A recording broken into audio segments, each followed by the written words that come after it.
Hey, Kurt here, and I want to talk to you today about negative SEO, because the craziest thing happened to me.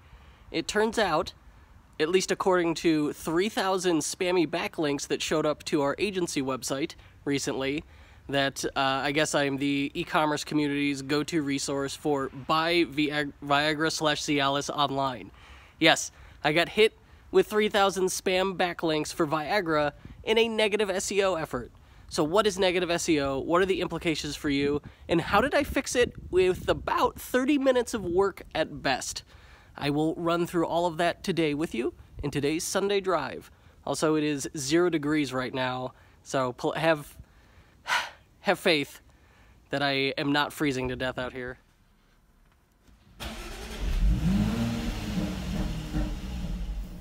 Okay, so here's the story of how I discovered negative SEO, what its realistic impact on me was, and how I was able to resolve it, and what you could do to prevent it from happening to yourself.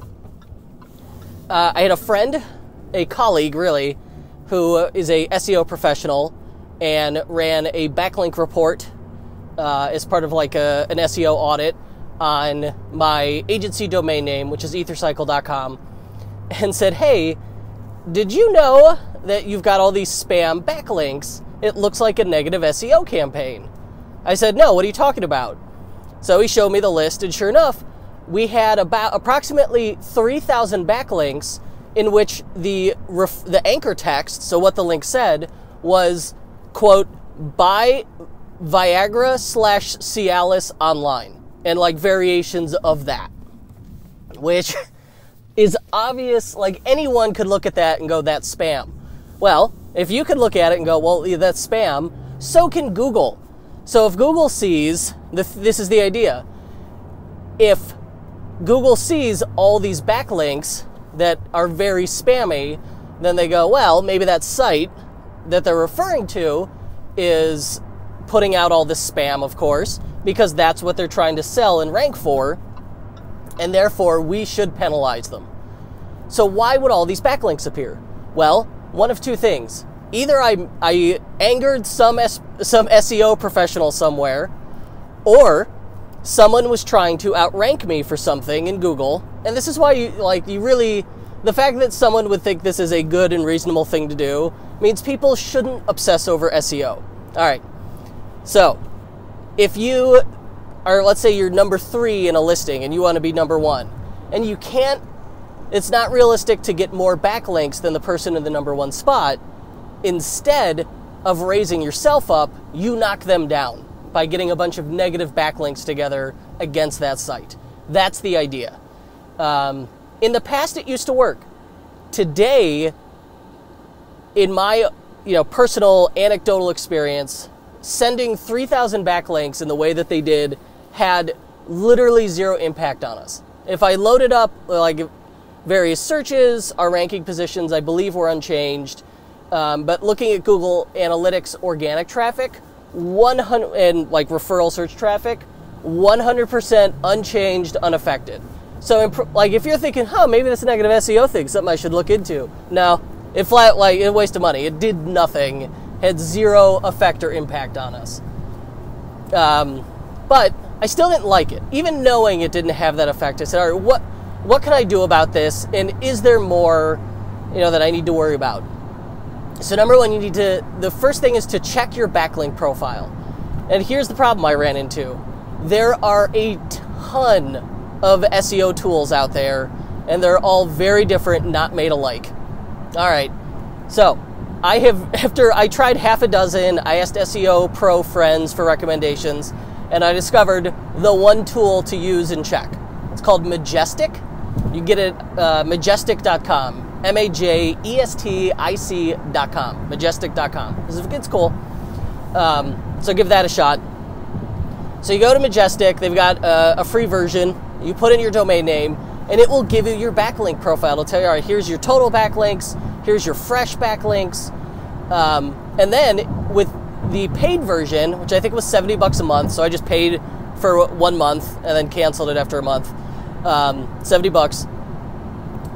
I was able to, it will show you which backlinks are low quality But it was extremely easy. What I did, I gave it my domain name, pulls all the backlinks, and then I said, all right, filter by anchor text. So I just said, show me only the ones that say Viagra or Cialis in the anchor text. And then bam, I had a list of 3,000 backlinks, which I then exported as a CSV, a spreadsheet, in this tool. Very easy. And then so now I've got a text file, a CSV file, spreadsheet, with all of these links that have the nastiness in them. So at this point, what do you do with it? Well, if you could try and contact every single webmaster and ask them to remove it, but I've got 3,000 of these things. It's not realistic. And the websites themselves look so unbelievably spammy. There's no way that I email them and they do anything other than either ignore me or tell me to F myself. So Google is aware of this shenanigans, and they have a tool for just this problem. That's how often this has happened. Google built a tool for this. It's called the disavow link tool.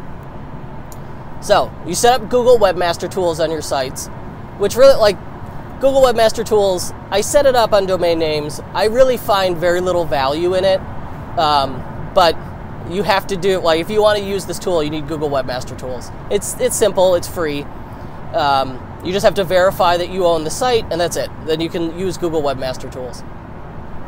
So I go into Google Webmaster Tools, find the disavow link tool, and then you just upload just a plain text file of all the links. Google looks through it and goes, okay, we will now, if these link to you, we're just not going to consider it.